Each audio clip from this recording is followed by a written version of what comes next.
Welcome to Man Does Tech, where I solve the problems you didn't even know you had. You start with safety and immediate action. Put on eye protection and insulated gloves and make sure the engine is off. First, loosen and remove the negative minus terminal to prevent shorts, then remove the positive. Do this now to avoid sparks and accidental grounding. While you work, keep the removed nuts and washers in a small tray.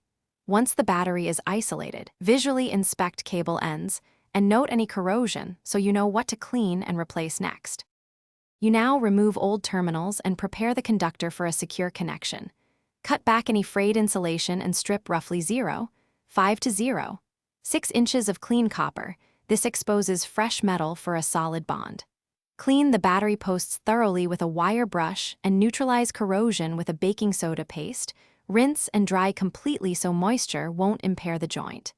Fit the new connector, then either crimp firmly with the correct die or solder for permanent contact, and protect the joint with heat shrink tubing. You finish by reinstalling the connectors in the correct order, positive first, then negative. This minimizes stray grounding. Tighten clamps until snug, do not over-torque because crushed terminals fail. Once installed, test with a multimeter. A healthy, rested battery reads about 12.6 volts. Start the engine and verify stable voltage and accessory operation. If readings are low or unstable, make sure clamps are clean and tight. Recheck wire continuity and inspect.